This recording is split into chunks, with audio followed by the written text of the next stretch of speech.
What's up, guys? It's Drippy Cakes here, and I got a video just for you guys today. It's not what I wanted, but I'm going to be comparing Dormammu to going after Phoenix, as well as comparing that to going after Odin, the god, or Thanos himself. And the reason I decided to do this is one, I lost my footage, but I do want to go ahead and make sure that you're spending all your time and resources in the right place. First and foremost, there is a different requirement for Jean Grey. You'll have to use completely different resources, but you can transfer over your black antimatter into the required resources that you need for Jean Grey. Basically, the point that I want to put across with this video is, what do you think you're going to get the most bang for your buck kind of thing? And I don't mean that as a literal kind of spending money thing, but as in what's going to make you happiest. So this is a list of things that you're going to need for the actual Jean Grey, to get to Jean Grey using the epic quest. And it is a lot of stuff. A lot of this I already had already, but the Macran shards and crystals and phoenix feathers are pretty much going to be the most problematic thing if you have not gotten them already, because it is kind of scarce, how much they give to you.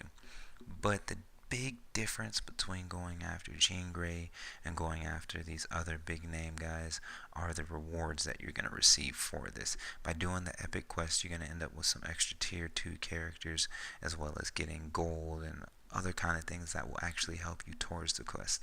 When it comes to the other ones, you're just basically going to be doing world boss over and over and over, and that is probably, I want to say, since I clear all world bosses, that probably take me about a month and a half to get from 1 star all the way to 6 star. And I didn't go after specific characters for specific reasons. The other thing is, the only other character that does have a prerequisite to unlock is Dormammu, and you have to clear 200 hidden routes just to unlock him. And the thing about that is you have to actually buy the hidden tickets since they are scarce, and then you're going to have to re-buy the unlimited entry to the special missions. And I mean, yeah, you'll get bios for those other characters, but those other characters, let's be honest, they're pretty much kind of garbage. And then it's just a pain in the ass. Now what we're looking at here is the total number of world boss defeats and black antimatter needed in order to get Thanos, Odin, and Dormammu. And total rank 1 for those guys is 8,800 black antimatter and 62 million gold. That is a shit ton of, I mean, it's not bad if you can do your 35 out of 35 weekly, but I'm aiming this video more towards people that aren't as hardcore and clear maybe about 25, possibly 30, guys that are still kind of struggling. And there's a lot of material, as well as the rainbow stones, the Norn stones, that's what they call it. 2,700 of those, and you only get like 13 of those per world boss clear. So essentially you're just playing the waiting game, and then that's an extra 4 million gold. And there's a lot of things that you're not even factoring into the equation, like leveling up gears, as well as the biometrics needed.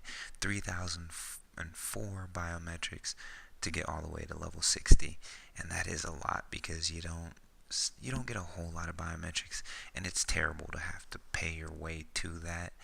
It's just time is pretty much what this is, and that's perfectly understandable for a game like this. But there are shortcuts like buying those 180 packs, but nobody wants to do that. Let's just be honest. And then there's leveling up your skills, and this is for each individual skill that you have to rank up 6 times. So if you really want to do the math on it, it's going to be, you'll add this up and then multiply it times, let's see how many gears there are. I think there's 4 gears.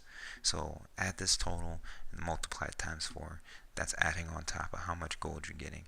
And I don't know about you guys, but I'm only cranking out about 5 million a day. Sometimes I can get to 7 or 8, but that is very lucky. And then this is how much gold that you're going to be looking at to get all the way to level 15.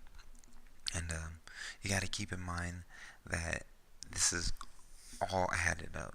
It doesn't seem like a lot because they're small numbers, but then once you hit that 15 point, then you start paying in black antimatter to level it up.